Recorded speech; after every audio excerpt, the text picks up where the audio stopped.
my favorite fantasy league that I was a part of was a couple other guys in the hospitality industry, and I mean it is always starts off fire because the draft alone, we're renting a hotel conference room, wings, pizza, all that good stuff, champagne, beer, whatever. But the thing about this one is the buy-in was $200 per head, and once we get into the season, each waiver wire move, you would have to pay for that to happen. So it's not a every Tuesday, Wednesday we're scrambling. It's one of those you have to really be committed to your players unless you're spending a lot of money. So I mean that I want to say the winning pot was the biggest that it's gotten. It's probably right at about 2,500, 2,600 for first prize, and then second and third was making money too. And you get like a little trophy and all that kind of stuff. I never won, but shit was fun. Yeah. And I never used a waiver wire because I was like, I'm not. That's my beer beer money. That's stripper money. I'm not doing any of that. So Not the beer and strippers. yeah, for sure. Shout out to that league. I miss Florida sometimes. All right, welcome back. It is week 3. This is the Triple Coverage Fantasy Podcast powered by Suplex Dinner Club. I am one of 3 hosts. Zach is out for the evening, but we do have a fill-in or a stand-in, rather, Mr. Suplex Dinner Club himself. So I'm going to go ahead and pass it off to... What's happening, y'all? They went to the waiver wire and picked me up. I'm Adrian. You already know it's no BS coming from me, and I'm honored to be here, fellas. Thank you again for inviting me. Yeah, thank you for coming. Thank you for coming. Yes, sir. Awesome.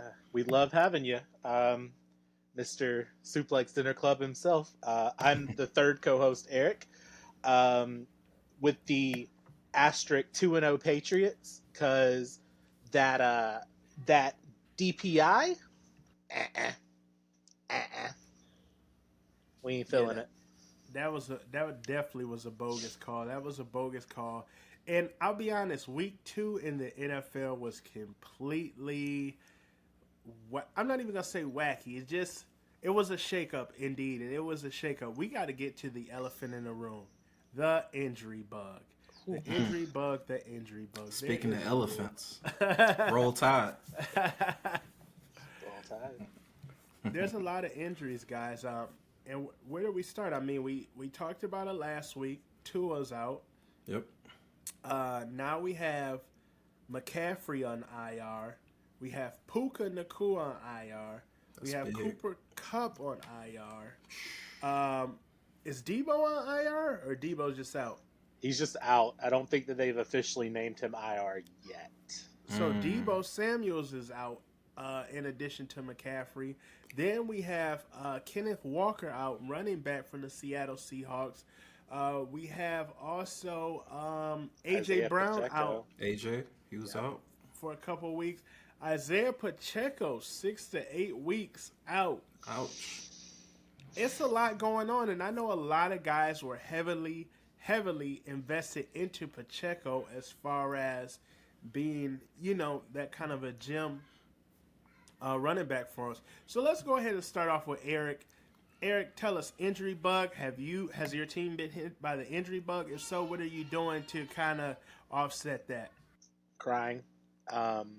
There's not really much else I can do. I got hit with Tua, and then I was like, all right, it can't get much worse.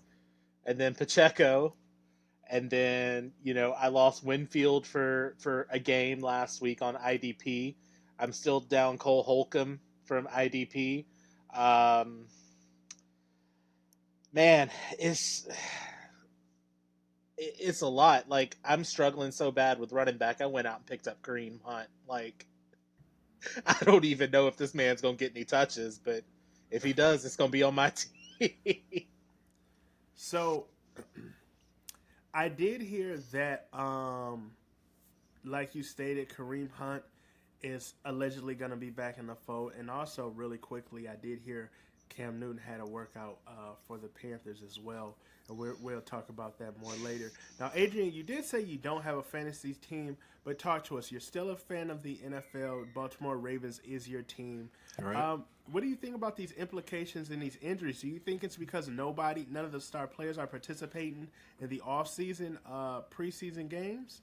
Man, I think it's just one of those things, man.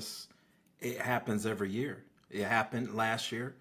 It happened this year. I don't think it's at a higher pace or anything. It's just a lot of those players that we were hyped to see aren't available right now, you know? Like everyone spent the whole offseason talking about Christian McCaffrey being the number one, no question about it, number one running back in the league. He got the Madden cover. So a lot of us were saying, what about the Madden curse? Most people are like, nah, screw that. He's still the number one. And we have yet to see him play. So it's just really one of those things. It happens every year. It sucks. It's a part of the game for sure. The best teams, the better organizations will be able to survive that. So as a former fantasy football GM, I try to use that same mindset.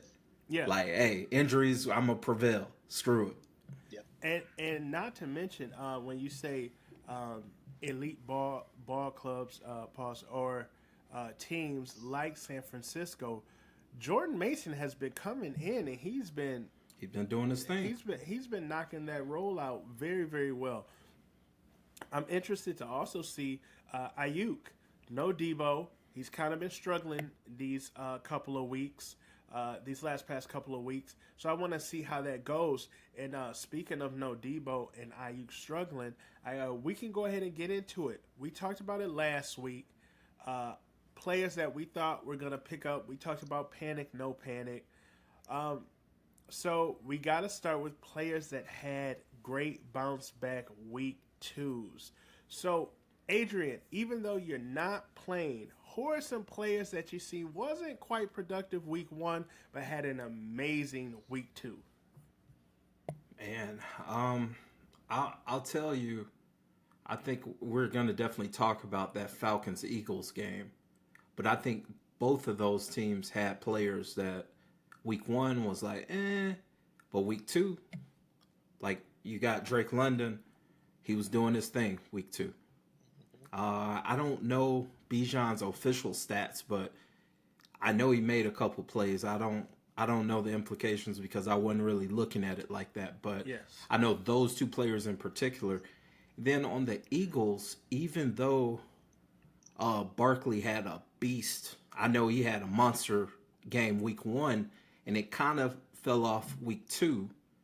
You could still see things. You could still see positives of him for the season. So right. As long as he stays healthy, like he may be the number one running back. At least right now, he's at a head start right now. Yeah, no, he definitely looks like it. I definitely want Bijan to come and take that throne. But Eric, talk to me. Who had amazing bounce backs week two for you? I was going to 100% say Drake London. Like, I think he came out and got I think 2 targets in all of week one. And then to catch that game sealing touchdown at the very end, like, beautiful. He was getting targeted. I know that touchdown sealed a fantasy win for me this week. So I'm personally thankful for Drake London. But I also think that Devontae Smith had a great game too. I just really like his play style, and now he's the number one in Philly without AJ Brown. So there's going to be a lot of top tier corners shadowing him, and I mean, he was shadowed by AJ Terrell and a little bit of Jesse Bates too over the Monday night game. So, and he still was able to eat. So I'm happy about that. And then the Lord's going to strike me down for this one for complimenting a New York Jet, but Breece Hall, man, he actually had a really good game this weekend. Ooh, it's thundering outside right now. They're coming for me. But yeah, no, I think those were some good games. And, we had our must starts of the week last week, and I hit on 2 of my 4. So Nice. 50%'s not bad, I guess. That's a good one. Oh, we didn't talk. We obviously have to acknowledge Marvin Harrison Jr. Yeah, I was gonna get Yeah. to that. I was gonna Okay. get to Cool. that. Cool. Yeah. Yeah. So Yeah. Mr. Randy he's in my Moss. yeah. Listen, he's in my list of bounce back. He had an incredible bounce back. You got to remember, Kyler Murray's like, it's not my job to get him the ball. Actually, you're wrong, Kyler. It is your job to get him the ball, and you see what happens when you get him the ball. Also, we got to talk about Devontae Adams against Baltimore. He had an explosive Sunday afternoon. Also, George Kittle. If you're in fantasy, George Kittle had an amazing afternoon for tight ends as well. Great bounce back game as well for him. Um, let's see who else had some good bounce back games. Not really a bounce back, but somebody who's staying consistent. I've been paying attention to, getting you about 15 points a week thus far. Tony Pollard. So he's been very, very consistent. And actually, I'm going to go ahead and segue into this because what I seen on Monday, I'm so confident in Bijan, in my pick in Bijan Robinson. He just looks like he's leveled up from last year. He's playing against Philly, and I know people has been saying Philly defense has been up and down, but man, they're no slouches, and that Atlanta offense right now is solely dependent upon Bijan's running, getting them down the field, the play action. And right now, just off of what I've seen thus far, we're talking Bijan, we're talking Barkley, Kamara, Shout out to J.K. Kamara. Yeah. J.K. Dobson, Mixon. I mean, right now, those are the guys that's in the mix for top running back. We'll see how it goes long term in the season. But Eric, me and you, we were in the chat. We were discussing it. Falcons versus the Eagles, and I'm so sad Zach is not on because he's a huge Falcon fan. And I'm gonna have to roll the tape back because maybe I told him that the Falcons could beat the Eagles. Maybe not, but we'll see. But salute to Zach. Falcons pulled it out in a thriller. And I know a lot of people, I know one guy in particular in my league, that Drake London touchdown, like you stated, Eric, sealed it for him. 129 to 127 final score. Nice.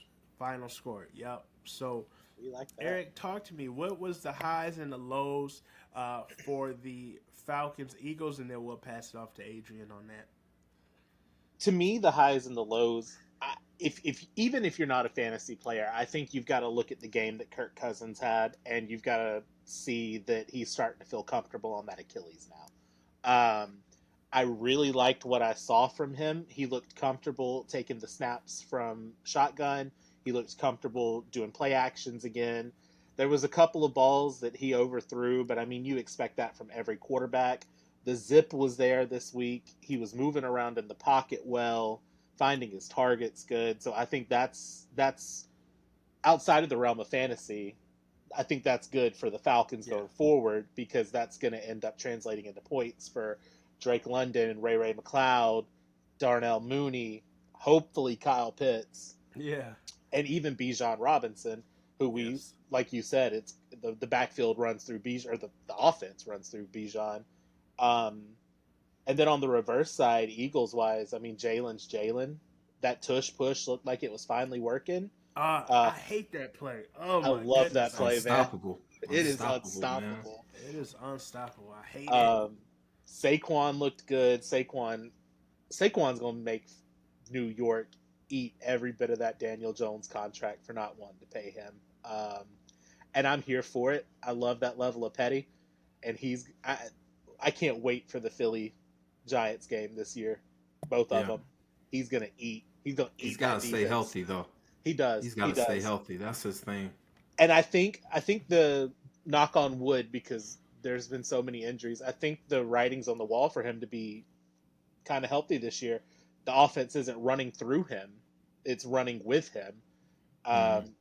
Because once AJ gets healthy, you're going to have AJ. You're going to have Devontae Smith. You're going to eventually have Dallas Goedert, which, praise be, that Goddard didn't do anything because I was trailing in one of my leagues this week with Jalen and London left to play, and they had Goddard, and I believe that was it.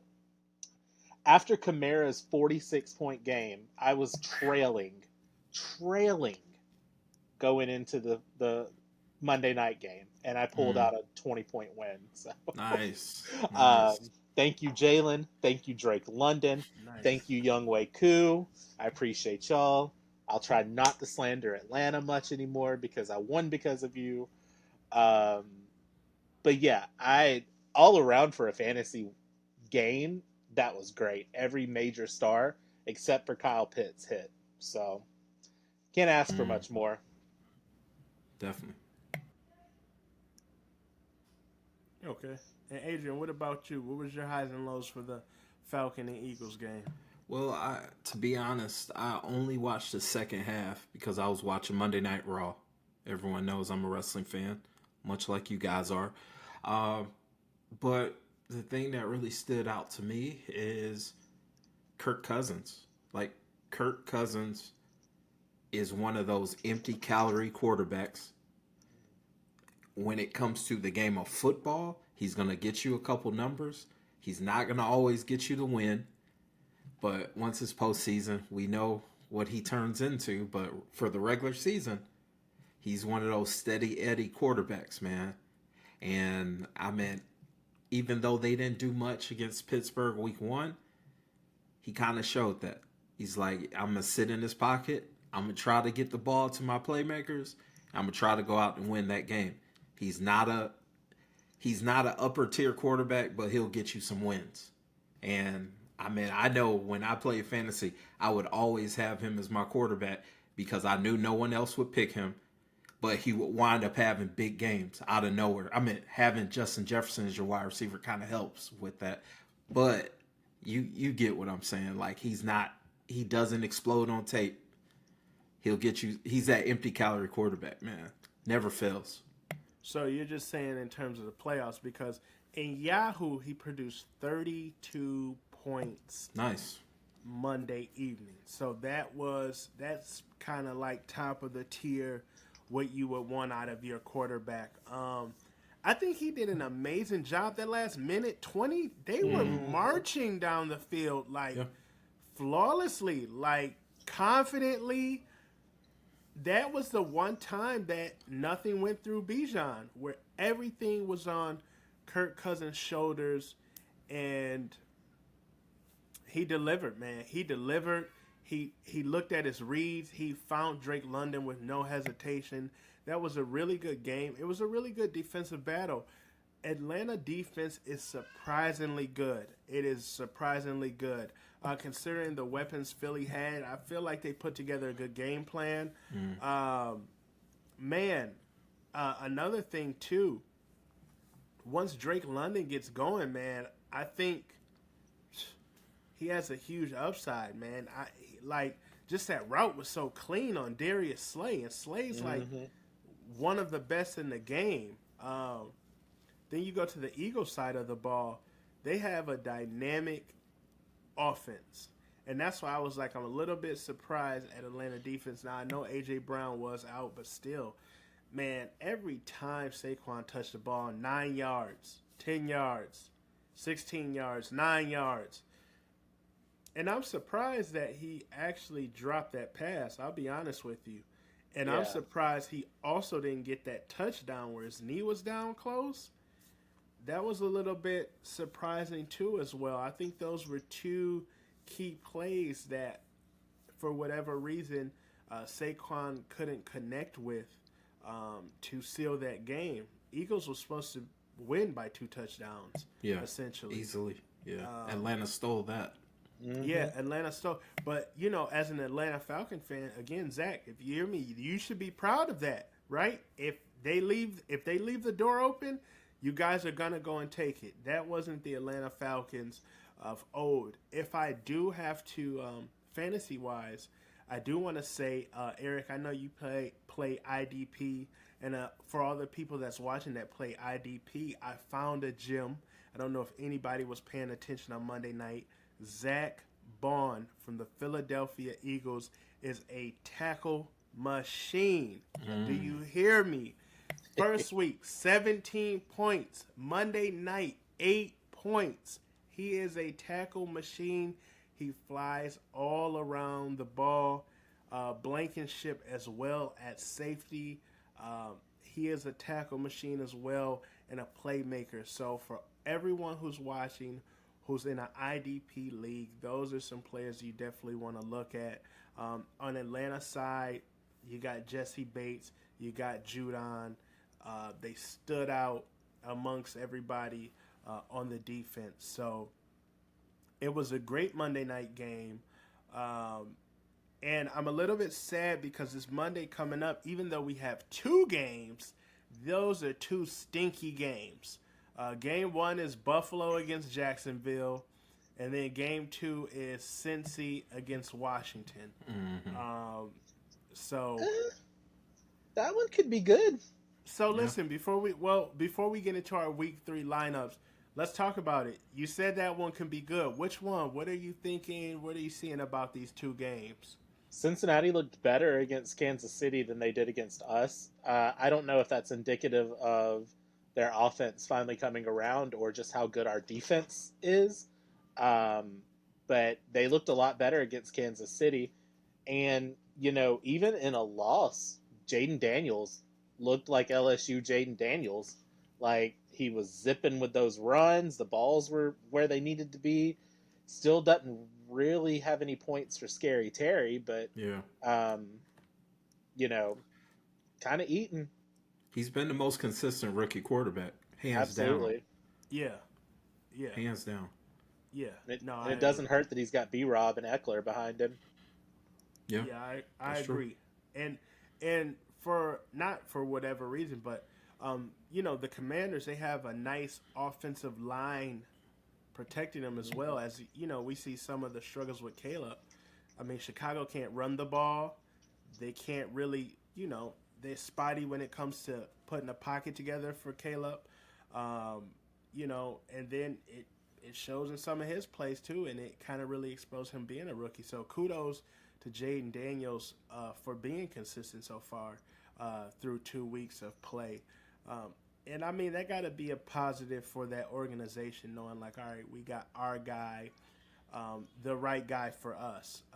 Again, it's going to be a long season, so we're going to see how it plays out with him and Caleb. Then we're going to see how it plays out in the long term.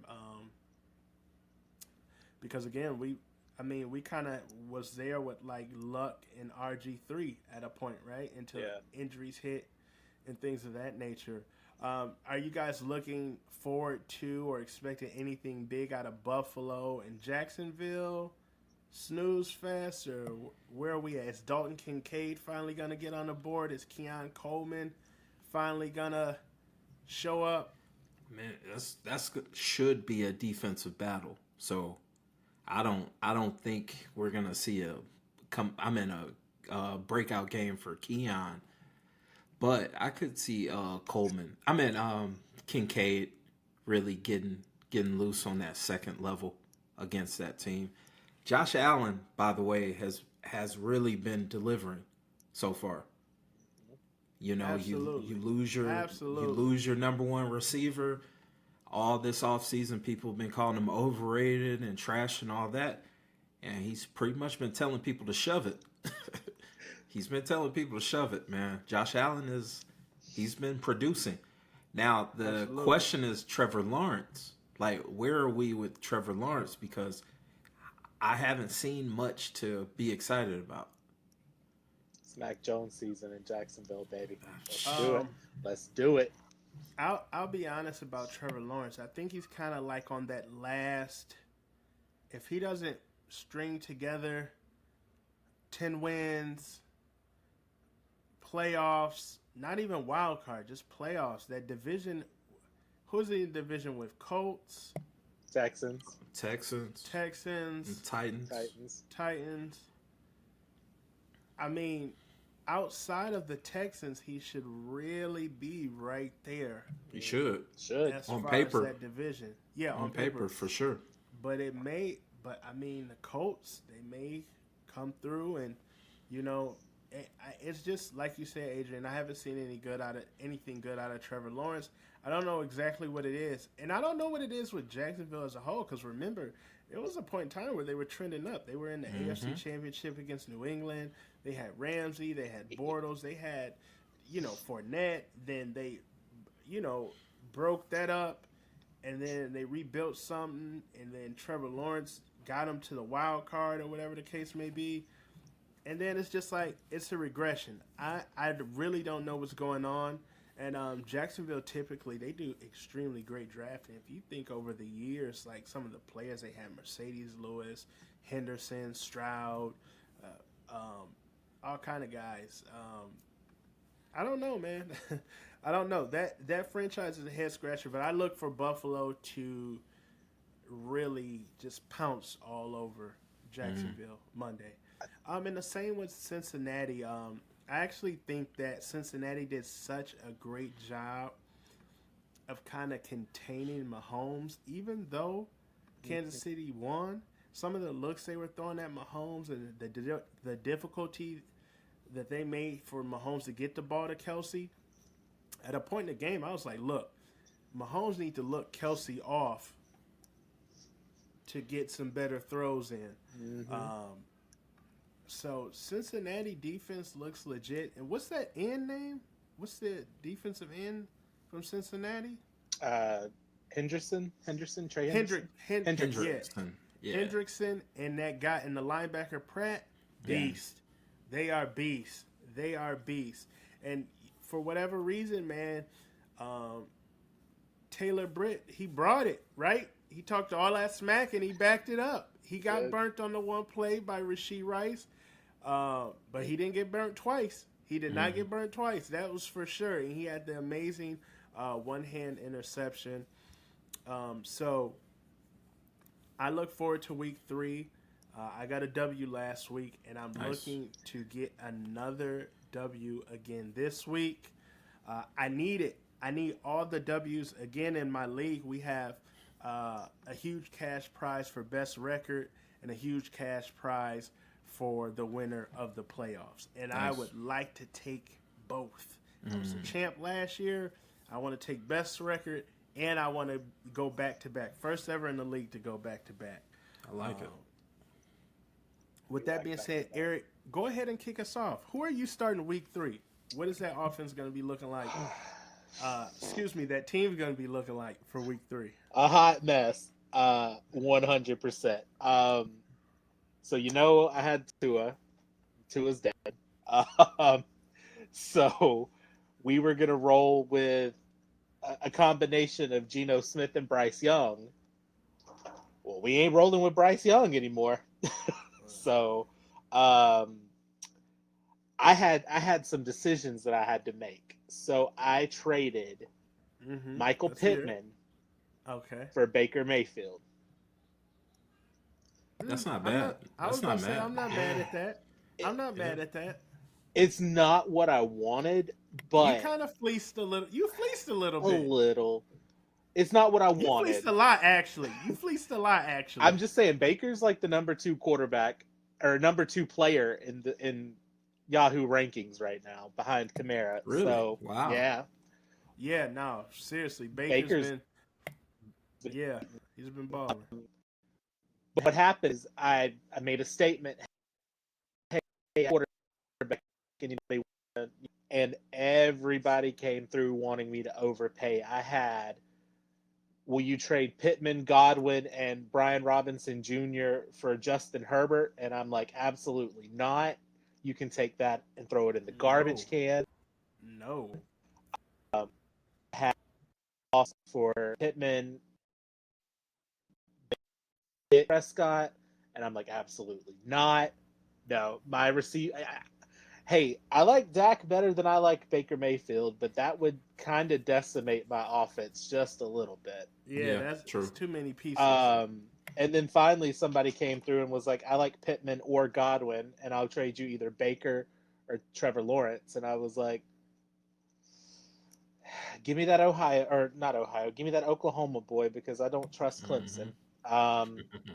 So we got Baker is my starting quarterback this week against Denver, which, hey, it could be good. I got Chris Godwin, Devontae Smith rolling out, J-Mo rolling out, and I hope you're all wrong, and it's the Keon Coleman game because he's now my wide receiver 4. Um, Okay. so I'm starting him. It's either him or Jacoby Myers, and I feel like I trust Keon against Jacksonville more than I trust Jacoby against Carolina. No, I don't. Wait, Yeah, fix I was about that. to say. Yeah, I Fix don't know. that. I Wait, don't know so about say that. that one more time. Jacoby against Carolina or Keon Coleman versus Jacksonville. So I think I'm rolling with Jacoby against Carolina. Okay. And then running backs, we got Jacobs, we got Ramondre, we got Zeus, and B Rob in the flex. So I hope we have another pretty good game from Zeus. Zamir White, sorry. Yeah. Um, and then tight end, we're rolling with the Brock star, baby. Brock Bowers. He's After that been 9 balling, man. catch, 98-yard game last week, my boy was eating. I Hey, hey, hated it, hey, but I loved it. you seen I was worried too, Eric. I'm like, oh, Bowers is not Yeah. bowing, and you're like, no, he's doing No, he's good. going to be fine, Yeah. man. Just wait. It's Yeah. Brock Bowers. I've watched him enough in college to know he's going to eat. Yeah. I loved it, Um, but I hated it. yeah, I bet I would have hated to be on the other side of that too. Mm-mm. Um, and then we're rolling with Jake Moody at kicker. Um, and then this is my IDP league, so I'm just gonna throw out. We got Brian Branch and Antoine Winfield out there. If you're in an IDP league and Brian Branch isn't taken, pick that man up. He is um, Mm-hmm. from Houston. Kyle Duggar from New England, who is also feasting almost 20 Yes. points last week. Damn. Um, Nick Bosa and Keon White on the D line. Again, Keon White has 40 points through 2 weeks. Really? Oh, Keon has been 4 sacks, a forced fumble, 6 total tackles, or I'm sorry, 11 total tackles. Keon's eaten. And then at linebacker, we got Levante David and Ivan Pace Jr. Um, so I'm in this league. I'm projected to win by 40 points. So even with Man, the injury bug, we're still out here 2-0 first place. I Nice, had to nice. look up Keon White. I said, oh wow, he might get the IDP start Hey, this week. that's what I'm saying. So, um, I am playing a guy who I talk shit to all the time in the That's the chat. best ones, man. Yup. And not only that, he's a Michigan fan, and Michigan and USC is playing this weekend. So much is at stake for me, for him as well. A lot of trash talk. Teams are playing. If you haven't already, like, comment, subscribe, and of course, look us up on socials at Suplex Dinner Club. And be sure to check out our other projects. We talk college football on Dogs versus All Y'all. That's a weekly college football podcast where we don't just talk about the Georgia Bulldogs, we talk about all things college football. The Life and Times Pod, which is short for the Life and Times of a Restaurant Lifer podcast, where I have some chill conversations with some cool and interesting people that I've met in my years in the hospitality industry. And of course, check out Talk 'em in the Building. That's a pro wrestling podcast where we solely focus on the promo. We talk about the talkers, we hype the hype man, and we pontificate on the promo. It's a fun project, and if you're a pro wrestling fan, I'm sure you're going to enjoy it. If you're into TV and movie reviews, check out Four Corners Cinema with Ari and Adrian, a podcast where two lifelong pro wrestling fans review film and other forms of media that just so happen to have some of our favorite pro wrestlers. The Suplex Dinner Club family is growing, and I would love for you to be a part of it. All right, so for week 3, my starters, I'm going with Patty Mahomes here. Pat Mahomes is looking to have a better game against Atlanta, so that's going to be an interesting matchup. Now, the guy I'm playing this week, I'm always talking shit to him in the chat. He's a Michigan fan. I'm a USC fan. So this is a big weekend for us. Nice. He also has Lamar Jackson, who's playing the Dallas Cowboys. So we'll see how the quarterback matchup fares. I have Olave starting. I think Olave is going to get number one targets and number one production this week. They're going against Philly. I think there's some holes in Philly's secondary to where Olave can exploit. Next up, I have Devontae Adams against the Carolina Panthers. Now, on Yahoo, this is showing as not a favorable matchup, and I haven't seen the Panthers, so I really don't know what the secondary is like or what they're doing, but I trust in Devontae Adams. Garbage. That's My what they're doing. My superstar pick, Bijan Robinson, first rounder. He's going against Kansas City. I need the white Bijan Robinson jersey. I need it. I feel like it's going to give me good luck this season. But Bijan is going against Kansas City, who has a great defense, sneakily underrated defense too. And Spags is going to dial up some coverages to make sure he contains Bijan. Right now, I have Rachaad White as my second running back. He is questionable. So that could be a game time decision / swap out with Devin Singletary. I actually feel like Singletary is going to have a good game against Cleveland. Right now, I have Singletary in the flex. If I have to push Singletary up to a starting running back position, I'll go ahead and put Xavier Worthy in that flex. Kicker position, I have Tyler Bass. Now, on Monday, I have a formula. It's no secret. Everybody knows it. My kicker, defense, individual defensive player, I look for those that are playing on a Monday. If I'm down, if I'm trailing, and I need those extra points, I always do them. And so kicker, I have Tyler Bass from Buffalo. I feel like there's going to be a lot of field goals kicked and extra points. Defense, I have Cincinnati. Cincinnati is going against Washington. I was very impressed by their defense against Patrick Mahomes. They were able to get some sacks. They were able to get 2 interceptions. So I went ahead and rolled the dice with that. And my individual defensive player right now, I have Pratt from Cincinnati. But, Eric, you inspired me. I'm looking at Keon White. I'm looking at Duggar.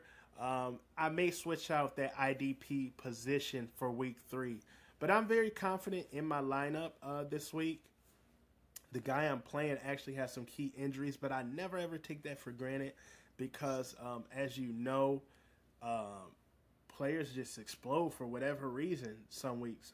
I know he has out he don't have out Justin Jefferson. He has out A.J. Brown, and he has out Kenneth Walker. He still has Justin Jefferson. However, Justin Jefferson, I don't know if he's going to be limited or if he's going to be out completely. So we will see how that goes. And he has Jake Ferguson. Jake Ferguson looks like he's trending towards coming back, but we'll see against that Baltimore defense. One thing's for sure, they're gonna blanket him. So we're gonna see exactly how that works. But I'm very, very confident going into week 3, and I'm looking to go 2-1 in this league. I'm 1-1 right now, so I'm looking to go 2-1. And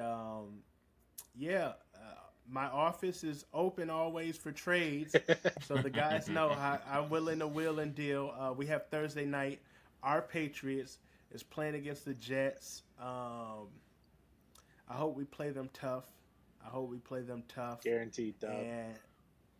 And I think we're win. Guaranteed. I think we're gonna come out. I think we're gonna come out with the victory. I think we're gonna knock Aaron Rodgers on his backside, on his arse. We beat him 9 straight times. I ain't worried about them gangrene motherfuckers. So yeah, I'm definitely hyped about this for week 3. So before we close out, any closing thoughts into week 2 going into week 3? It's 2 weeks. We don't want to overreact to anything. Do you guys have an early somebody who's, I'm not gonna say looking like, might be in the mode of MVP-ism? Do you see anybody right now you're thinking this guy might be MVP by the end of the season? Who you got, Eric? Alvin Kamara. That man is eating right now. Yeah, I like that. He's been, that team as a whole has been that offense. Yeah, he's finally healthy. they're actually scoring. Like, I know I used to make a joke last year. Their offense would never score over 20 points. Like, it was an automatic.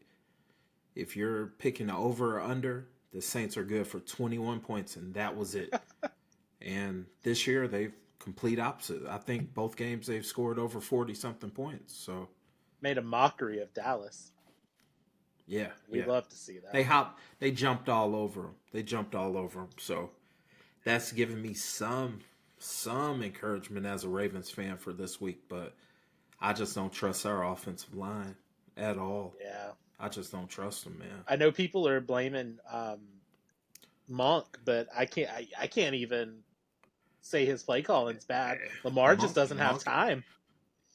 Monk isn't playing left or right tackle. Exactly. That's all I can say. Exactly. Like, literally, the right side of our offensive line is just a hot mess. A hot mess. So, I can't even blame Monk for that. At least he's trying to get the ball out of Lamar's hands. Yep. Against Kansas City, he was throwing the ball like within 2 steps. It Yeah. wasn't any long developing plays. He was check down, check down, check down because he didn't have time. Chris Jones was And feasting on that right side. Yeah, in fact, it was a couple plays. I'm glad that they pointed it out. But Chris Jones, like, literally moved one guy. He was like, nah, I'm over here. The eating's good over here. I'm staying my ass over here. So that's telling you something, man. Very concerning. Okay, so what about you, Adrian? Do you see any early MVP ish Man. looking silhouette players who you think might? Well, I'm gonna say, I think if he comes back to a big game this year or this weekend against my team, and I hate talking that up, but I think Dak Prescott is set up for an MVP. Like, that offense, he has CD Lamb. As long as CD's healthy and you get the ball to that dude, that's plenty of yardage right there. Plenty of yardage, plenty of touchdowns. So I think Dak is in one of those positions that the spotlight's on him. He has a competitive team, despite what we saw last week. Look, if Dallas goes on a little run, makes things interesting against Philadelphia, like we know it's going to happen, Dak is set up for an MVP this year. Okay. I hate to say it. But that's the truth. That's the flat out truth. Okay. For me, I got to go with Josh Allen here. You guys know I'm a Josh Allen hater. Yeah. Surprise. But, I mean, what this guy has been doing so far through 2 weeks, if he continues on this trend and they get 11 games under their belt, it's going to be impossible to make a case for somebody else unless Kamara has like 2,000 yards from the line of scrimmage, unless Barkley has 2,000 yards from the line of scrimmage, and you need 10 plus tutties in that as well. I can see Josh Allen winning his first NFL MVP. Man, he is the years that Mahomes didn't have weapons and he, ran the gauntlet, he was awarded MVP. And I feel like the same should be for Josh Allen. That's a good point. If he gets them that far or far enough where you're convinced Buffalo actually might make the Super Bowl without no weapons, you got to give him MVP. You have to give him MVP. You have to. Here's my problem with that. Okay. So far, he has, from scrimmage, a total of 412 yards. Total. 371 passing, 441 rushing. That's less than Baker Mayfield has throwing right now. So the yardage is going to have to come up. Now, he's got 5 touchdowns from scrimmage. Again, that's less than Baker Mayfield at this point. But I don't disagree in terms of talent because we all know Josh Allen is talented. I'm going to need to see more from his receivers and more from him because Buffalo's MVP right now to me is James Cook. I feel that. I mean, I hear you. But I can also say Josh Allen is set up Oh yeah, like he's yeah. set up perfectly because now that Tua's out for what half the season Should be essentially. his career, but whatever. Let's Yeah, go. he did. Let's go ahead and count out Miami for the most part of the AFC East. So now it's down to you guys And the Jets. and the Jets. Both of those are pretty. I mean, I if I were to pick, I would probably lean toward Josh Allen. Yeah, So, on in terms of a MVP, as in obviously I'm winning games, and I'm the reason why I'm winning. We're winning these games. I definitely feel that. I definitely feel that for sure. Yeah. And I Yeah. mean, we're gonna listen. The numbers, and again, this is the same with Mahomes. The numbers don't have to be anything gaudy. No. If that team, if you're driving that team to wins, and you're having those signature plays and those signature moments, you cannot deny them. And yo, I'll tell you something. The NFL wants to crown Josh Allen. They do. They do. They're Yeah. waiting on it. It's on It's just that commercials. All it's that just stuff. that Mahomes has just been overwhelmingly better. yeah. Or if he didn't look overwhelmingly better, he finds a way to win and top Josh Allen and beat Josh Allen at his own game. And if it's not And- Mahomes, it's Lamar. Yeah, That too. Yeah. yeah, yeah, most definitely. And now, I mean, Burrow's back. And before Burrow had the injury, I was like, hey, I got Burrow over Josh Allen every day of the week. So, I mean, you know, if Lamar has a great season, if Mahomes have a great season, we'll see. You know, it's going to be hard for Josh Allen. Again, Josh Allen has to win 11 games. He has to, not a wild card seed, but he has to have seeding in the playoff. Yeah. And Buffalo looks like legit contenders. The defense have been pulling their weight. So, I mean, if Josh Allen can at least do that, you know he's going to get 4,700 yards, 36 Yeah, touchdowns. Yeah, he's Right. going to we're not do worried that. about it. Yeah. Yeah, we know he's going to do that. So, I mean, that's for me who I would have as MVP. Before we sign off, we want to go ahead and thank Adrian, Mr. Suplex Dinner Club. He powered this whole thing. So we want to thank him for stopping by. Oh, for sure, man. We're going to have to drop you and bring Zach back on next week. We're back to the waiver wire as you go. But again, we want to send a salute out to our brother, our partner, Zach. Definitely. He will be back soon. Take it easy, Zach. Eric, socials, where are we at? We are at 3Cover Pod on the X Twitter. We do have an Instagram. I think it's cover_3_pod. I'm not 1,000% sure. It is brand new, and Zach has that, but I believe that's what it is. I'm pulling it up now. Perfect. While you do that, let me just go ahead and say for the bet this ongoing, Anthony Richardson has fell from 4th overall quarterback to 8th overall quarterback. So right now it's trending in Zach's direction. Okay. After that terrible game that he had last week. He's gonna be boom or bust all season. Yeah, I think it is going to be boom or bust. I think Brad's muted. Oh, I'm sorry. Hey, Rich, if you see this, we need 300 yards, 3 touchdowns. Now, I will say this real quick.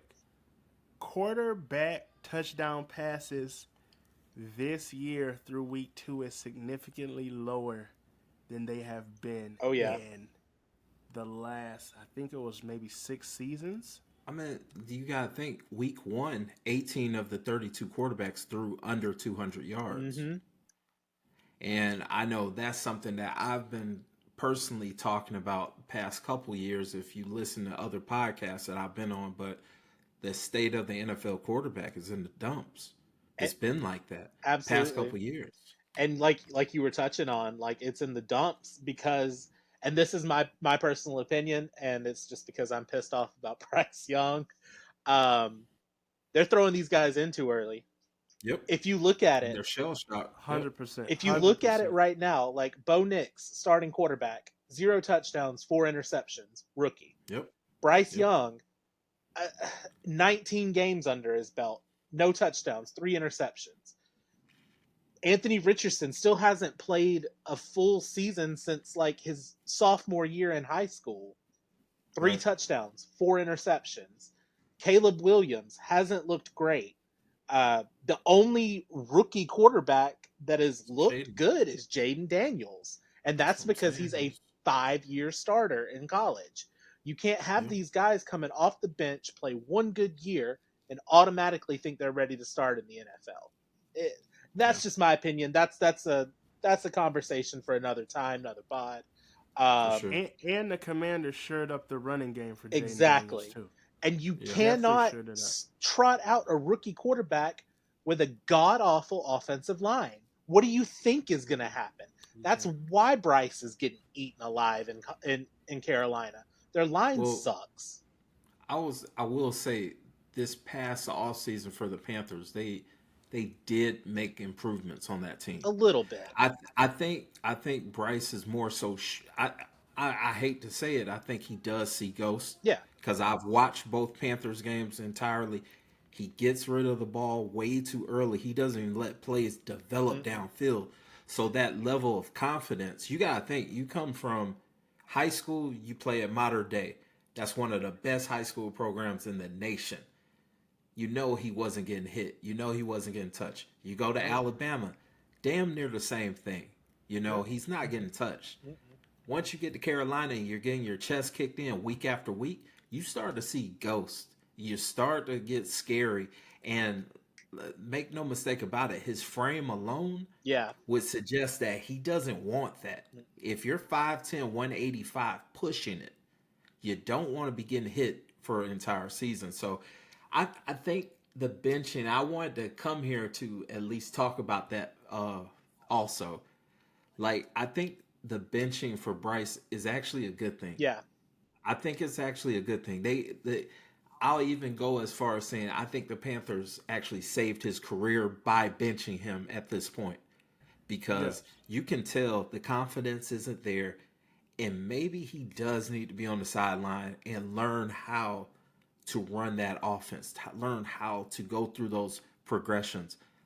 And Andy Dalton's, how long has Andy Dalton been in the league? 63 years Right. at least. And he's I'm had saying, and Dalton and had some he's had success. success, very much So so. So Dalton can be a perfect mentor. I don't know how their relationship is, but the way that I see it, at least on paper, Andy Dalton being the backup quarterback should have helped Bryce Young Mm-hmm. on how to be a starter in the NFL.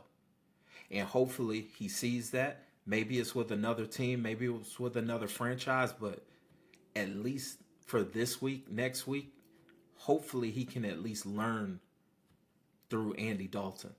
And you got to look So, at it too with like the way that it's been going. Like, Baker, same situation, yeah, thriving in the league. Gino, same situation, pretty yeah, solid the last couple of years. Sam Darnold, same yeah, situation, has yeah. done well the last couple weeks. So I'm not personally ready to give up on Bryce Young. I know a lot of No, the talking heads at ESPN are for sure. biggest bust since Jamarcus except Russell, yada yada. except for Mel Kiper. Mel Kuiper, Kiper's yeah, he's still riding with Bryce Young. He puts a lot of that on Carolina, changing the absolutely. Yeah, offense, for sure. panicking because CJ Stroud did so well, and now they're trying to hurry up and flip in Carolina. Um, so yeah, Yeah, And I I think just think that's he where a sees lot of it, ghosts, man. yeah. And I think that's where a lot of it comes from too. Is like, look at what CJ's doing, and oh, Carolina could have had that instead of Bryce. Like, the comparison's always going to be there. I hate it, but I get it. I Yeah, get it. for sure. Yeah, and before we close out, even on Sunday when I was watching the game, CJ's good. He's mature, but there's a lot he needs to work on too oh, as a for sure, QB. Absolutely. for There's sure, a for sure. lot he needs to work on as a QB as well. But he has phenomenal weapons as well, and a little bit more consistency on offensive line and a great defense to support that. So with that being said, this is a huge week for me. SC, fight on, fight on, fight on. We're going into the big house against Michigan. If we defeat the defending national champions at the big house, we defeated LSU. Mark us for the playoffs. Mark us for the playoffs. That's not the same Michigan team. Come on Brad. now. Don't Hey, play listen. that. Don't play that game of semantics, man. That is not the same. They were You're in the right. dog fight versus Fresno, bro. Listen, that's not the same. You're thing. right. That's not the same Michigan team because they don't have the signals. Connor You are Stallion's correct. not there That's anymore. fair. That's why. fair. Oh, he's at the tailgates. Oh, he is. I know. yeah, But he ain't on the he's sidelines definitely there. going, "This is a pass play." Right. It's crazy. I get We'll to see, actually man. relax and watch college football this week because that bye week's going to be great. Ain't nothing happening. Yeah, no, but seriously, thanks everybody for watching again. And this is the Triple Cover Podcast powered by Suplex Dinner Club. Have a wonderful evening. Peace. We out. Peace.